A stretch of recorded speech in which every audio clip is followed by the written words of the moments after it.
The combustion chamber of a modern jet engine generates gas temperatures often exceeding 1700 degrees Celsius. This extreme turbine inlet temperature, or TIT, is fundamentally higher than the 1450 degrees Celsius melting point of conventional nickel alloys.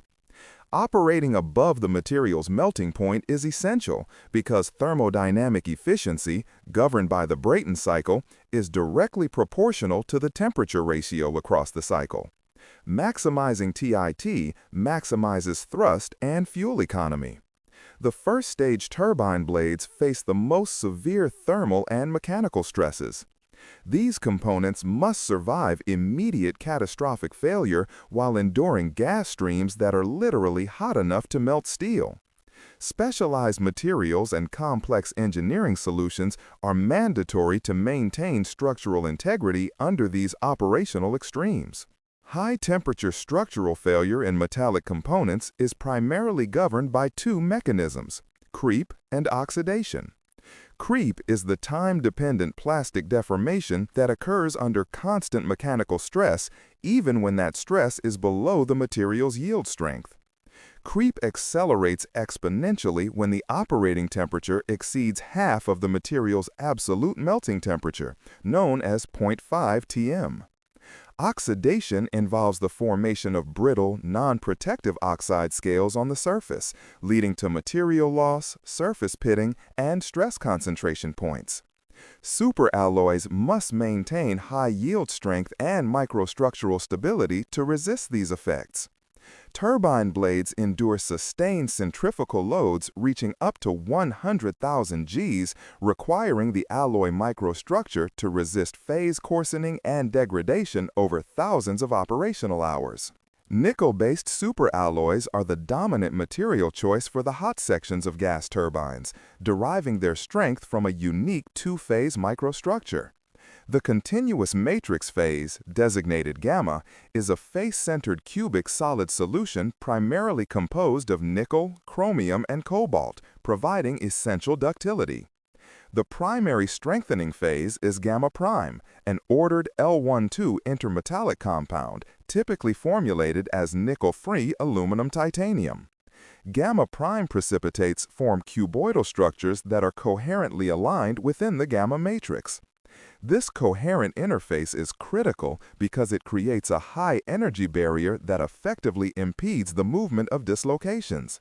This dislocation pinning mechanism provides exceptional resistance to creep deformation, allowing the alloy to maintain structural integrity up to 90% of its absolute melting temperature. Conventional polycrystalline alloys contain grain boundaries, which serve as high-energy interfaces and preferential sites for both creep deformation and high-temperature oxidation. These boundaries are inherently weak points under extreme thermal and mechanical stress. Directional solidification casting techniques were developed to eliminate transverse grain boundaries, aligning columnar grains parallel to the primary centrifugal stress axis. The subsequent evolution is single crystal technology, or SX, which eliminates all grain boundaries entirely. SX blades are grown using a helical or pigtail selector mechanism to ensure only one crystal orientation propagates.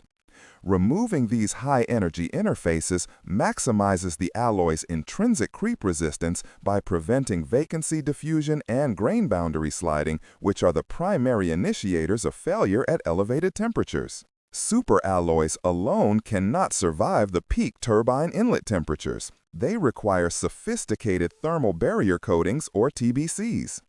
TBCs are multi-layered systems typically applied using electron beam physical vapor deposition or plasma spray techniques. The outermost layer is usually yttria-stabilized zirconia, a ceramic material selected for its extremely low thermal conductivity. This insulating layer reduces the temperature of the underlying metal substrate by up to 300 degrees Celsius. An intermediate metallic bond coat, often nickel, cobalt, chromium, aluminum, yttrium, is essential. This bond coat manages the significant thermal expansion mismatch between the ceramic top coat and the superalloy substrate. Furthermore, the bond coat forms a slow-growing, highly protective thermally grown oxide layer, typically aluminum oxide, which prevents further high-temperature corrosion. Even with the application of thermal barrier coatings, active cooling remains mandatory for turbine blades operating in the hottest sections. Compressor bleed air, which is significantly cooler than the combustion gas stream, is precisely channeled through complex internal passages within the turbine blade structure. Impingement cooling directs high-velocity air jets onto the internal surface of the blade's leading edge, maximizing heat transfer away from this critical area. Film cooling is achieved by ejecting cooling air through small, precisely angled holes known as effusion holes onto the external surface. This process creates a thin, insulating boundary layer of cool air between the hot gas stream and the TBC surface.